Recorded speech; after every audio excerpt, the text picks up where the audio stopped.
Raiders game day. The Raiders lose another one, this time 31-14 to the Los Angeles Chargers. Amber Theoharis along with James Jones and Eric Allen. And there was a change at offensive coordinator. Yep. Looked to do something a little different and weren't able to do it, EA.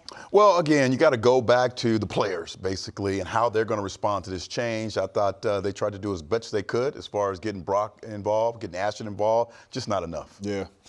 A little bit more balance, but still inconsistent. You know, you get in third and 5, third and manageable. We took some sacks that we shouldn't have took, but a little bit more balance. I like Coach O, man. Coach O was my offensive coordinator, so let's give him a couple weeks, see what he do. But, you know, a little bit more balance, run and pass, which was good for us. Well, they did get Brock Bowers involved. He had 2 touchdowns on the day. Let's go out to Brock, who is joining us from Los Angeles. And I know this wasn't the outcome that you're looking for, Brock, but just kind of help us understand the different philosophy and offense. I know there's not much you can change in just a week, but going in under Greg Olson into this game. Yeah, like you said, it's hard to change everything. You can't change everything in 1 week. So, I mean, he's implementing new stuff, new wrinkles and stuff, and it's been good so far. I like him. Yeah, with those wrinkles, Brock, obviously you're going to be the bell cow for this football team. How'd you feel going into the game from the week of practice? No, I felt good. I felt like we dialed up some good stuff, and I mean, we put some good plays on tape, but you know, it just wasn't enough, obviously. First off, you look like a young 89 out there making some one-hand catches. You know what I'm saying? No, that was a great play.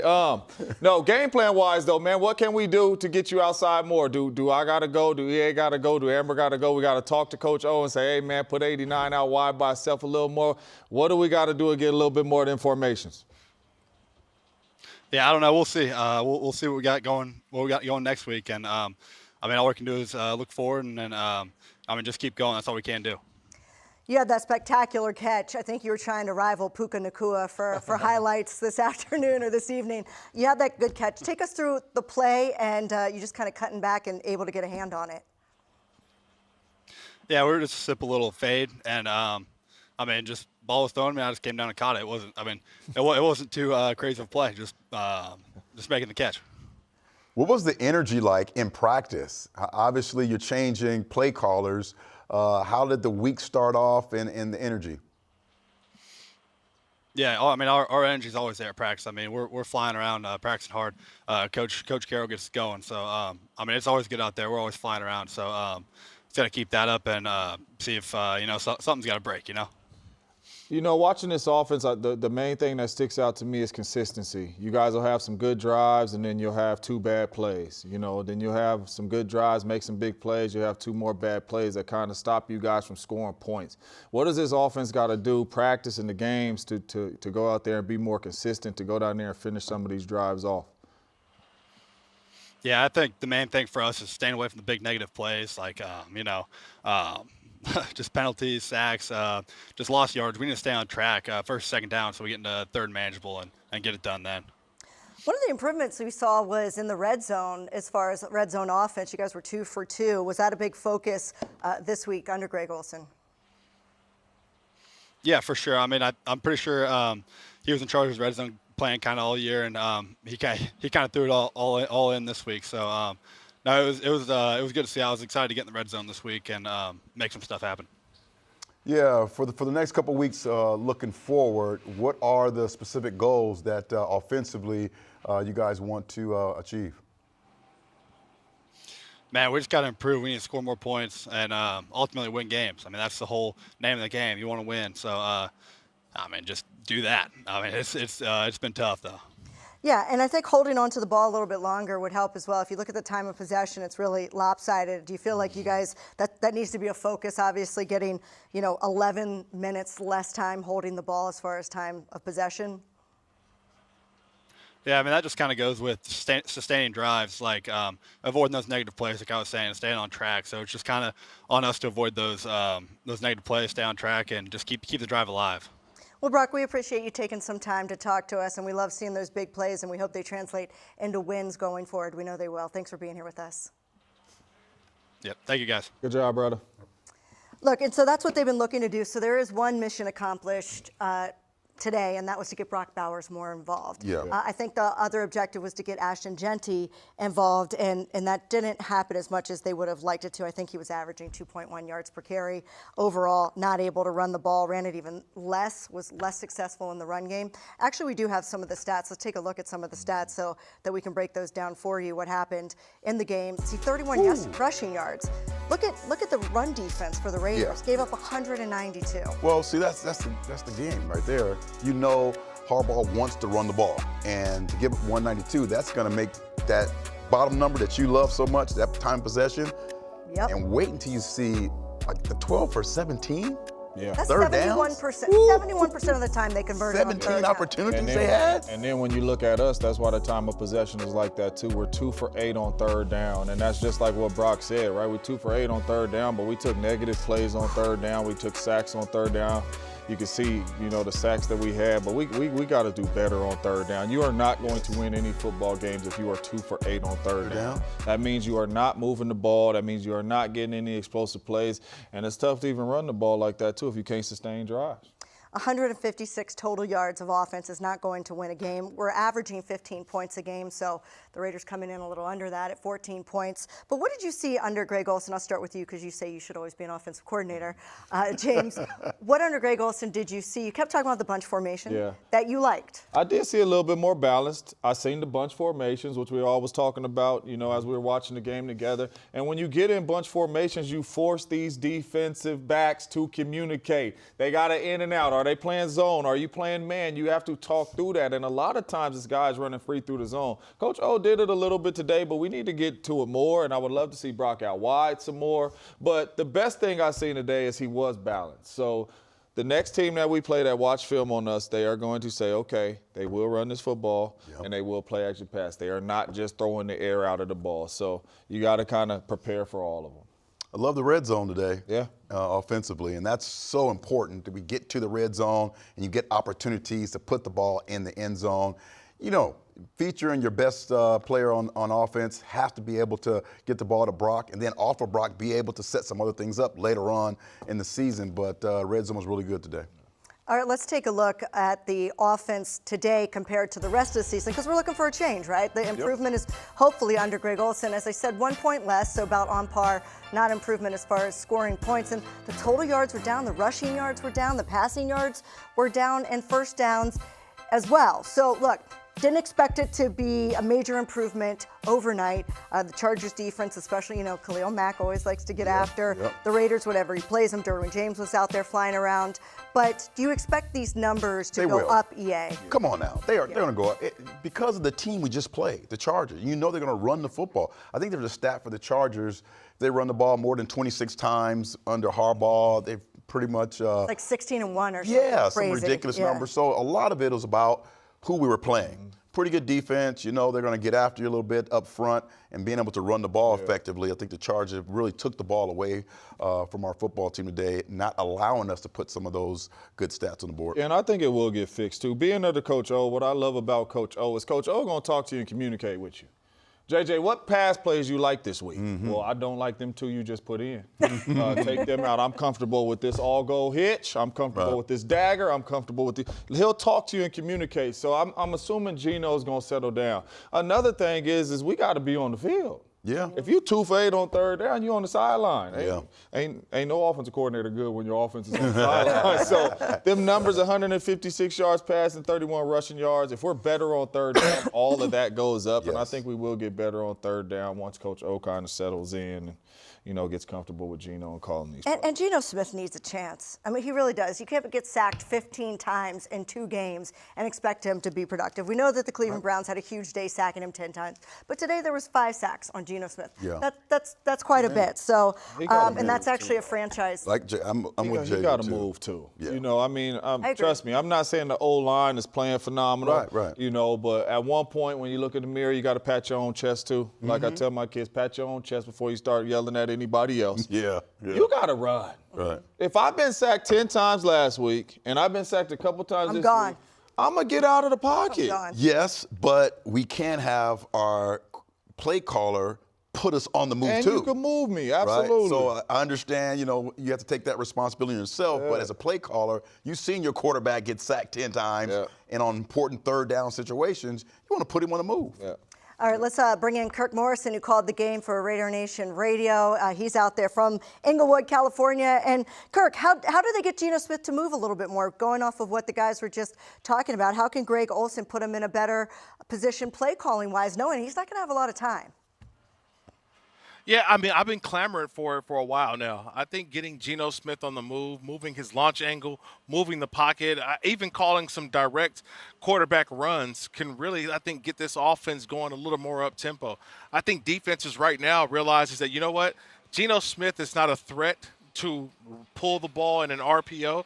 So whenever we see him trying to hand the ball off to Ashton Jeanty, cave down on the running back.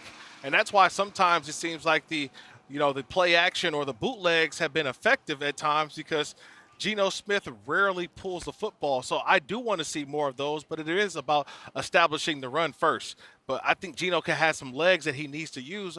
We saw him in his time in Seattle, especially in the red zone. He would take off and run, put pressure on the defense. I haven't seen enough of that with the Raiders this year.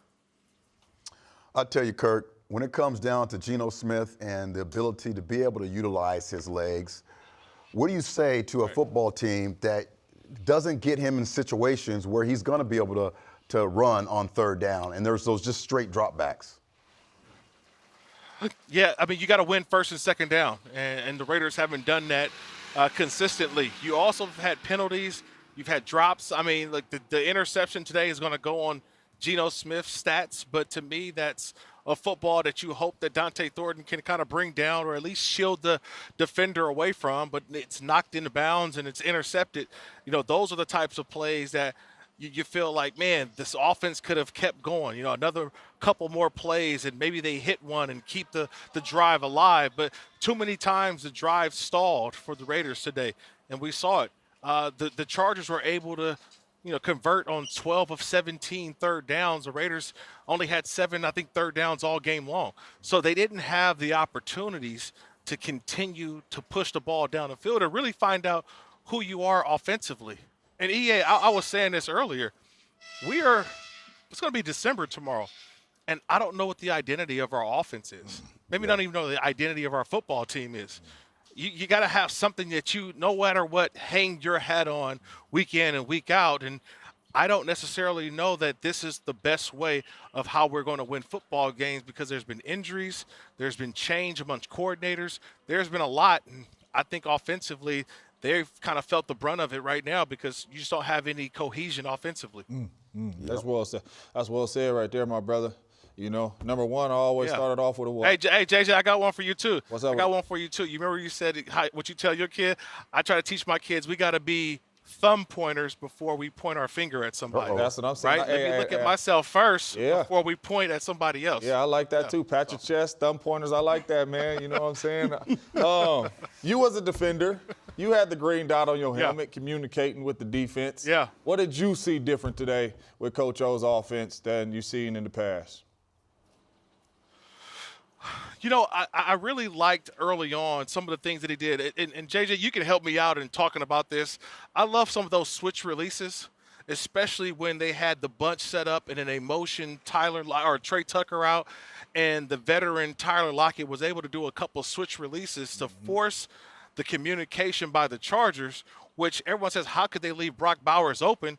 Well, you leave Brock Bowers open when you have guys have to commit because of the release of the wide receivers. Those are like the little things that I saw that created some opportunities and some mismatches. I thought the way they set some things up and kind of got Brock Bowers the football, I was excited about that. I saw Jack Best today, it felt like the first time since week 1 where he made an impact in the game on a couple of catches. Got Dante Thornton involved a little bit. So I saw some wrinkles within the offense that I really liked. And I liked that he was downhill with the runs with Ashton Jeanty. Now, I'll give a ton of credit to those guys on the opposite side. Jesse Minter, their defensive coordinator with the Chargers.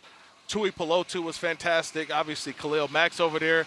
Dayan Henley and the former linebacker for the Raiders, Denzel Perriman, they were outstanding. But what I will say is that I did see some things that I liked with the offense They just need more plays. They needed more conversions on third down. They needed to not have those negative plays, and maybe you can open up the playbook a little bit more. Yep. Kirk, I feel like we've been focusing on the offense so much we haven't even discussed the defense. They did give up 31 points. Right. They did give up 71% on third down. And this was a defense that had been showing flashes of playing okay at times, kind of a bend, and then would start to break at times because of having to be on the field so much. What did you see from this defense today? Well, you can't miss tackles in the open field. I thought the opening drive of the second half for the Chargers, and you get to third down, and you're thinking, okay, we're going to get off the field, and they hand the ball off to Kamani Vidal, and he runs up the sideline, and Lonnie Johnson doesn't use the 12th defender, which is the sideline. They stutter step, he gets beat, and turns into a 59-yard touchdown, and that really kind of opened up the game a little bit. I thought the rush was getting there for the most part, but it was just a couple of plays on third down where they were able to find a Keenan Allen. They were able to find a Trey Harris for some plays, and they just kept leaning on the rushing attack. And if you're not getting into third and long against the Chargers, you're in for a long day, because Justin Herbert seems to find the open window, the exit in the rush, and he kept putting pressure on the Raiders defense. I thought that's what caught up with him. But other than that, I mean, I like that Caillou Blue-Kelly had an interception today.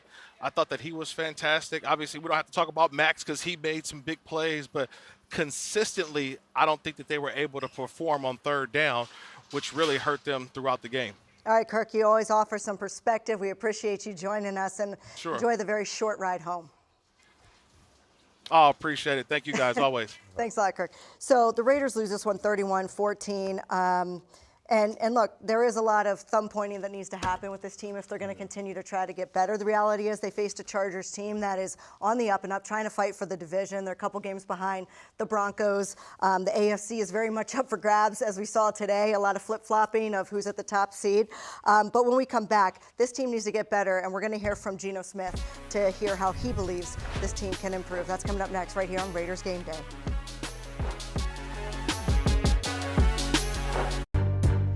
Raiders Game Day is brought to you by America First Credit Union, the official credit union of the Las Vegas Raiders. Allegiant, the official airline of the Raiders. Low fares, nonstop flights, only at Allegiant.com. Modelo, a reward for those with a fighting spirit. Modelo, the mark of a fighter. Drink responsibly, imported by Crown Imports, Chicago, Illinois. And by Cox, proud partner of the Las Vegas Raiders. Welcome back. So the Raiders lose this one 31-14 to the Chargers. Now their sixth loss in a row as Geno Smith tries to get this team back on track. He was speaking to the media just moments ago. Let's go out to it. I thought Ole did a tremendous job with a week's notice of getting guys prepared, putting together a game plan. No one knows how hard it is to step into that role when you haven't been all season. To have to speak new terminology, to try to get players involved in the game, things that obviously he's done before, but I thought he did a great job, and I'm really appreciative of Coach Ole for that. Geno, you had a good drive in this, right before the end of the half, and a good drive in the beginning of the fourth quarter. What do you think went right on those drives, and why are you not able to sustain it a little more consistently throughout the entire game? We all just got to play better. I got to play a lot better. I got to be better for the guys. That's really it. We got to be more consistent. I got to be more consistent down in, down out. Is there any spot in your past defensive career that is kind of prepared you for what you're going to do in Las Vegas? Every week is a new experience. Every year is a new experience, and the past is the past. I'm focused on getting better right now and ways we can improve. That's Brock Bowers. How good you trying to? Brock Bowers is a tremendous player. We see it week in and week out. He makes plays all over the field. He does things not many guys can do. And we got to continue to find ways to get him, in space and get him the ball. But he's a great player. What do you think are the positives to build upon, in particular those two good drives you guys did have that you could take forward? Yeah, I think we all have to be more consistent. And it starts with me. I got to be a lot more consistent and do better for the guys. I got to find a way to put up more points, help our defense out, give us leads so those guys can play with the lead.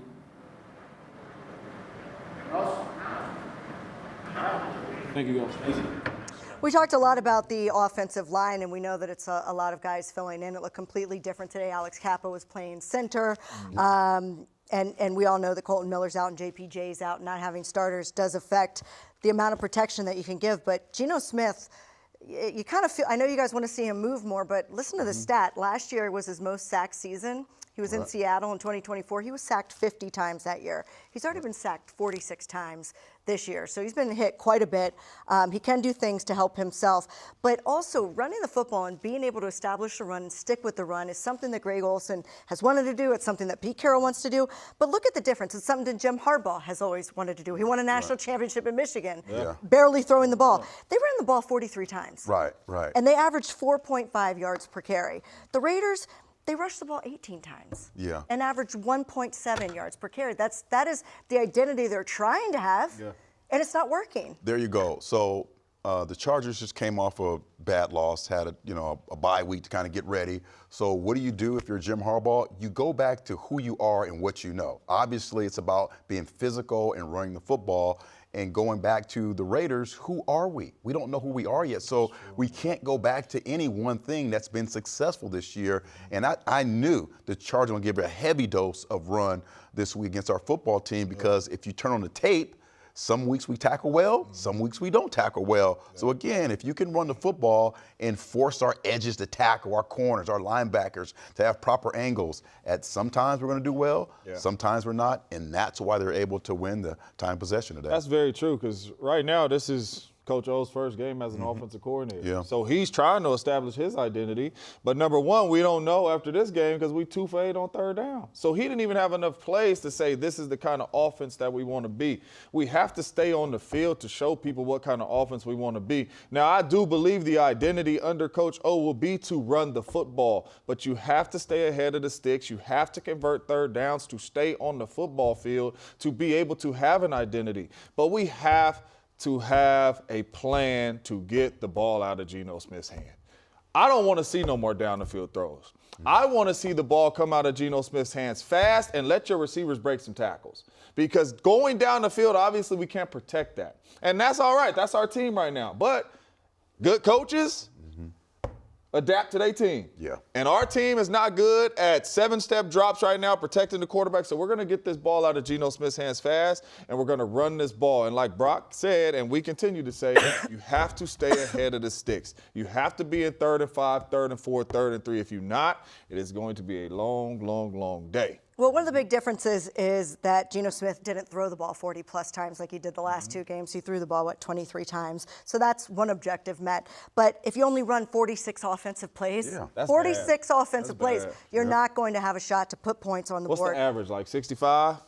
Well, the average is like I can tell you in comparison, the Chargers had 20 more plays than the Raiders, 20 more opportunities to move the chain. So they're going to have to do better than that, and the hope is that there will be improvement 2 weeks into Greg Olsen's tenure going into next week. All right, let's take a break here on Raiders Game Day. When we come back, we're going to hear from Coach Pete Carroll on the loss to the Los Angeles Chargers.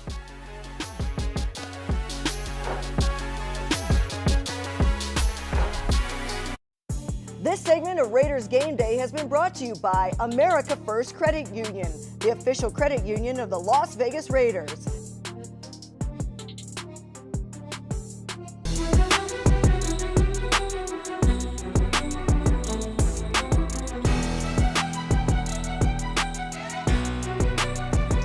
Welcome back. The Raiders now 2-10 on the season. Pete Carroll, as he said, entering uncharted territory as he had to fire 2 coordinators already, trying to make some changes to get this team back on track, but now 6 losses in a row, and he faced the media out in Los Angeles.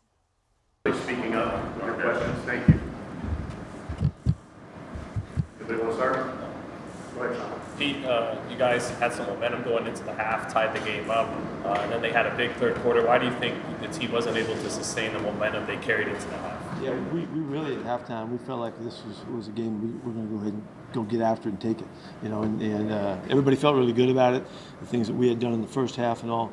And, we knew we were kicking the ball to them. They get it first. We got to get off the field and get going.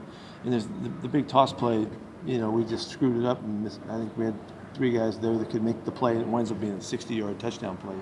That was a back-breaking play in the game, and then we needed to respond, and we didn't have it to respond, and so they get out by a couple of scores, and that then falls into their hands. They know how to play with a lead like that, and they did a nice job. Third down was atrocious for us today on both sides of the football. We couldn't convert, and we couldn't stop them to get out of there. Some of those third and shorts, that's been a little bit of a theme throughout the year. Third and twos and threes right in there, ones and twos and threes. And so third down was a big factor. And they did a nice job of finishing the game. They took control of it. 193 yards on the ground table, but from your vantage point, what was the issue? Well, at halftime they were averaging 2 yards, 2 point something to carry, And so we did not think that was the issue. That's what I'm saying. The toss breaks out for 59 or 60 or whatever, and that changes the complexion of the stats, if nothing else. And then they're ahead, so they get to run the ball to finish the game in the fourth quarter. That's kind of how that happens. So they did a nice job of doing that, and we didn't stop enough. Pete, just wanted to, you alternated between Caleb Rogers and Mafia throughout the game. Just what was the reason behind doing the alternation between the two guys? That's about where it came out competing-wise, in practice, that they both deserve to have a shot. So we want to get them on film, see what we can find out. Really anxious to see what that looks like, and get back to it. How difficult was it to get anything going? The time of possession was as lopsided as it was. Yeah, well, you got to remember how the game went.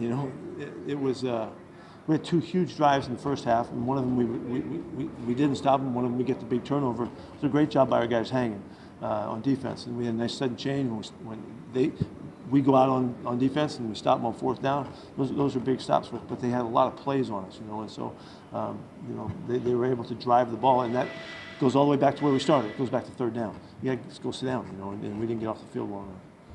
But I'm not sure if you mentioned this, but offensively, to have an expectation that we're going to flip-flop and all of a sudden be ripping, we'd like to have seen that, but that didn't happen, and we're a ways away.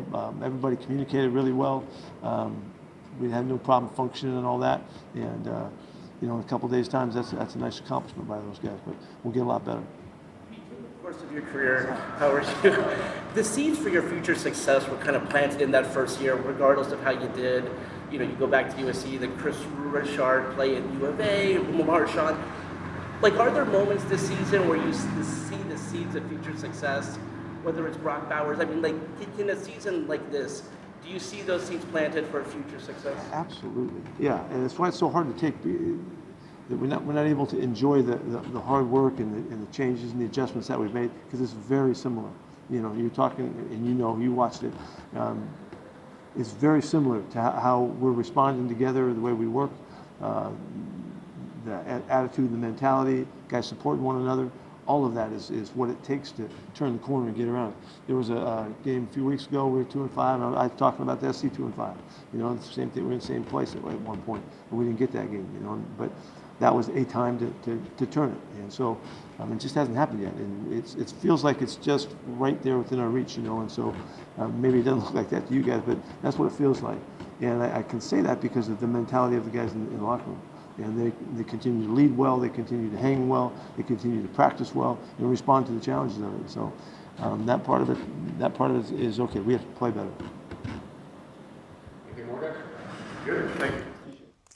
And the message continues to be the same. We can turn the corner. We need to play better. Yeah. You have no other choice at this point. At 2-10, it's really difficult. But I think the good news, and one thing that we were calling for, all of us up here were calling for, were to see some of the young guys. Yes. At this point in the season, you're not going to the playoffs. You want to see what you have. And we saw a bunch of guys get an opportunity. We saw Jack Besh in there. We saw Caleb Rogers. Yeah. We saw Dante Thornton, Carter Runyon, the young tight end. Thomas. Yeah, yep. Exactly. Mm-hmm. So it was good to get a look. And that's kind of what it needs to be going forward, right, JJ? Yeah, we got to see what we got in these young fellas. We got to give them some opportunities. As much as we, want to ride with the veterans and Tyler Lockett and those guys like that, kudos to them for what they did in this league. But we have to see what the future holds, and that's the National Football League. If we don't, then we're not doing our job as an organization to see the young players that we drafted. So we need to see more of them. Yep, got to get it done, man. Got to get it done by the young guys and older guys. There could be situations for you in the red zone or important third downs, third and shorts that you show up and you kind of find a way to use your experience to be able to get the job done. And I know it's not Pete Carroll, but I would love for him to get up there and just start yelling. That's not his, You know, that's not his demeanor, though. you know, sometimes even if you're in the pros making a lot of money, you need that. Yep. All right, so the Raiders lose this one 31-14 to the Chargers. When we come back, Brock Bowers made a heck of a catch. JJ's going to break it down along with EA talking a little Max Crosby. That's coming up next right here on Raiders Game Day. Intermountain Health understands that life can be a challenging game, and mental wellness is vital to our overall health. It takes courage to admit when we're not okay, and even more to reach out. If you or someone you know is struggling or in crisis, call or text 988 or visit strongestplay.com for mental wellness resources.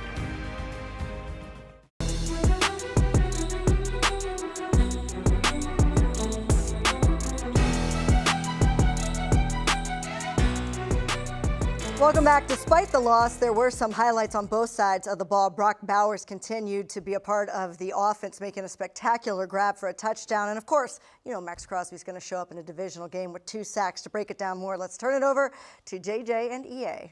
Amber, we appreciate you. Let's talk some of this good stuff, because it was some good stuff, all right? I know losses is always ugly. You don't want to lose, but it was some good stuff. Let's talk some of this good stuff. EA on both sides of the ball. Max and then number 89 and Brock Bowers. Love it right here.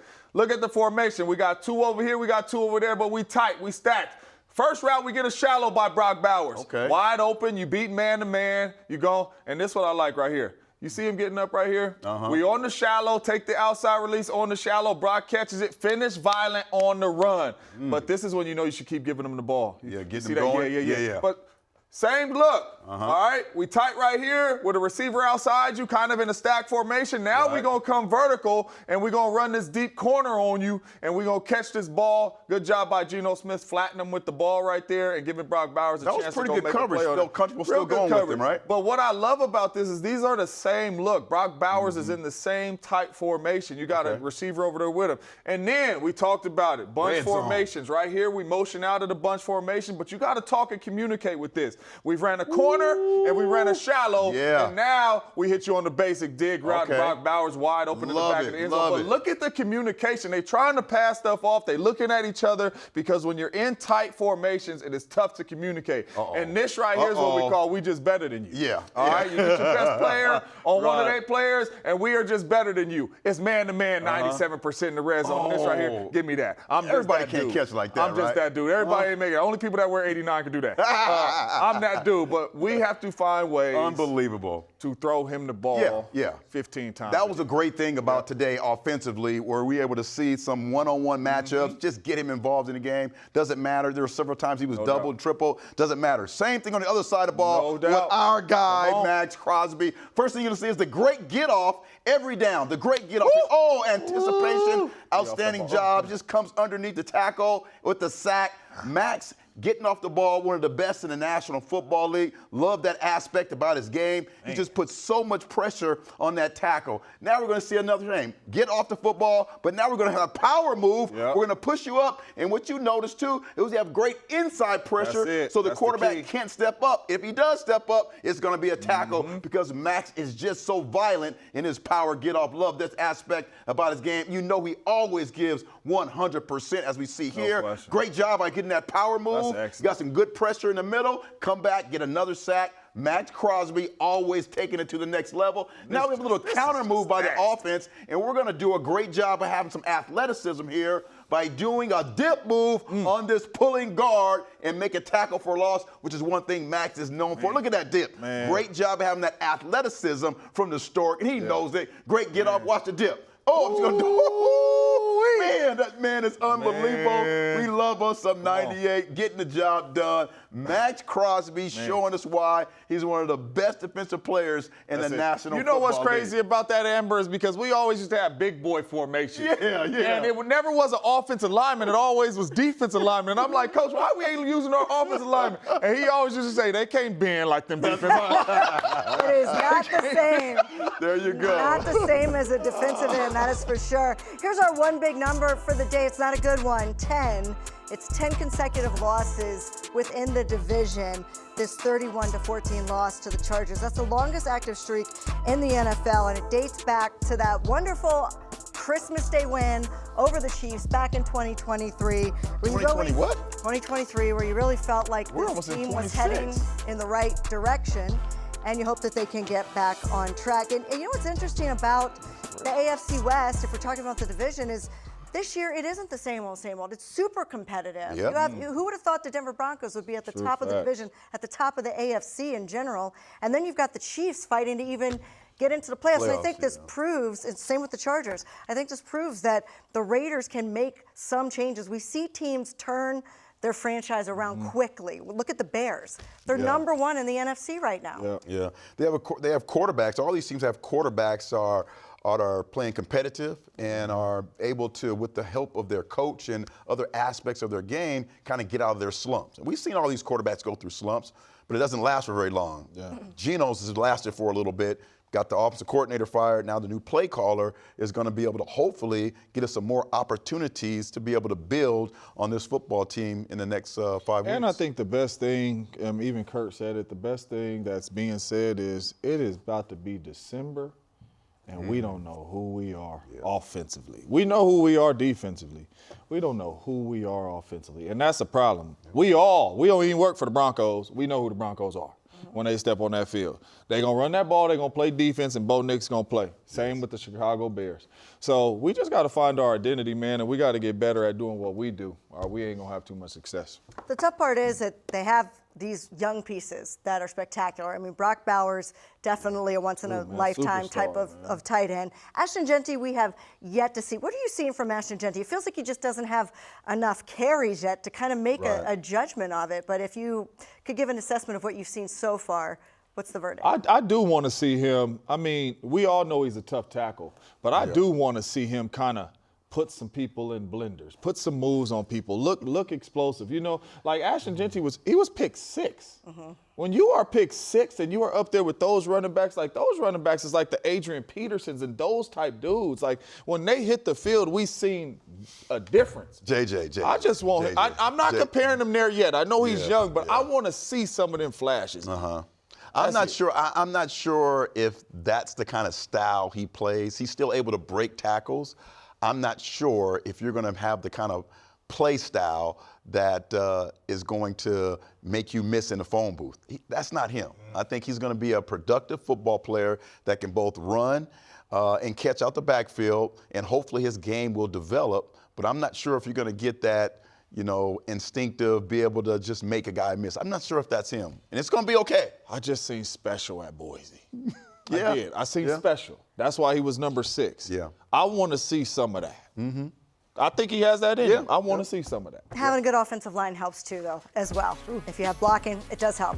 All right, more to come here on Raiders Game Day. Raiders lose this one 31-14 to the Los Angeles Chargers. We'll break more of it down when we return. This segment of Raiders Game Day has been brought to you by Coca-Cola Zero Sugar, the official soft drink of the Las Vegas Raiders. Raiders Game Day has been brought to you by Allegiant, the official airline of the Raiders. Low fares, nonstop flights, only at Allegiant.com. Credit One Bank, the official credit card of the Las Vegas Raiders. Coors Light, choose chill, an official beer of Raider Nation. Celebrate responsibly. 2025 Coors Brewing Company, Golden, Colorado. And by Twitch, watch, discover, join in. Welcome back. The Raiders able to force a turnover here in this game. But Caillou Blue Kelly he's starting to be an interesting story, right? Because he had a really good game 2 games ago, and then he gets pulled out of the next game. He had 2 interceptions. Then he gets pulled out of the next game for not playing the way that he was supposed to, and he comes back in and gets another interception. I'm going to ask the Hall of Fame corner, what are you seeing from this young man? It's difficult to be in a position where it seems like you have to make plays or you're going to be taken out. Obviously, they're kind of going away from East Stokes, so they're getting a lot of opportunities to make some big plays. I love the way he's able to respond after having a negative play. Like today, it's kind of getting beat up a little bit. Keenan Allen was giving it to him, but he stayed true, found a way to put himself in a position to make a critical big-time play near the red zone. So I loved his ability to be able to respond after adversity. But it's going to be difficult because you have a guy behind you who's been a draft pick, and he's bigger, and he's stronger, and he's taller, and he's faster. So you're going to really do a good job in practice, kind of keeping that competitive spirit. I don't know if we have the play. I would love to show the fans the play. But that play that he made, that interception, that ain't taught. Yeah. That is instinct. That's right.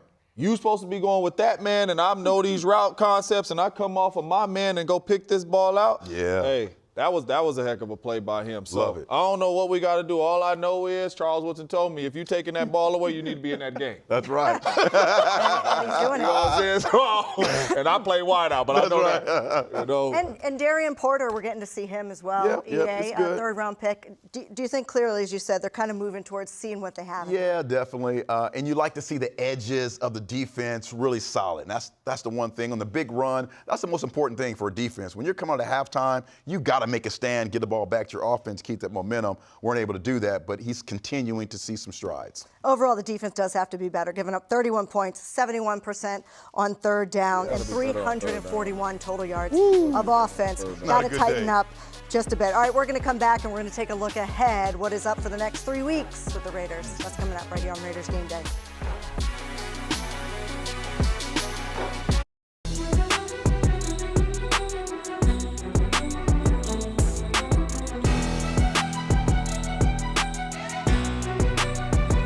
Welcome back. So the Raiders have a chance to get back on track. They have 5 more games. Taking a look at the next 3 coming up. It's not an easy schedule. They have got the Broncos. We played the Broncos well, right? Yeah, almost beat the Broncos. Should have gone to overtime with the Broncos, by the way. And Eagles that's the top struggling. team in the AFC. The Eagles are struggling. They just lost to Chicago on Black Friday. It wasn't even close. It wasn't even close. And definitely do not look like a defending champ. And the Houston Texans looked good. They looked good today. Their defense kind of nice. D'Amico Ryans has that defense rolling. And look, 2 out of the next 3 teams have legit, top 10, maybe top 5 even. We have to look at the updated rankings defenses. Yeah. And that's not going to be easy then the running for this offense. The running game. Today we gave up. We didn't even talk about the angles and tackles we missed today. You two are a great team. Hey, we got it going. We're going to stop the run. We're going to stop We're going to get up to the quarterback. Yeah. And that's how we win. That's what the Broncos, that's what they do is they play defense. They're able to run the football. I mean, giving up 192 yards on the ground to the Chargers is not good. They got to tighten up that part of the game. And like JJ said, tough defense, and then Bo Nix just kind of comes in. And every single game that the Denver Broncos play, they're close. They're close. It's like a one-score game. Exactly. So the Raiders just need to keep it close. But the Raiders lose this one, 31-14. They're now 2-10 on the season. Money's on For James Jones, Eric Allen, I'm Amber Theoharis. We'll see you next time after the Broncos game. Enjoy the rest of your weekend, everybody. I'm crying.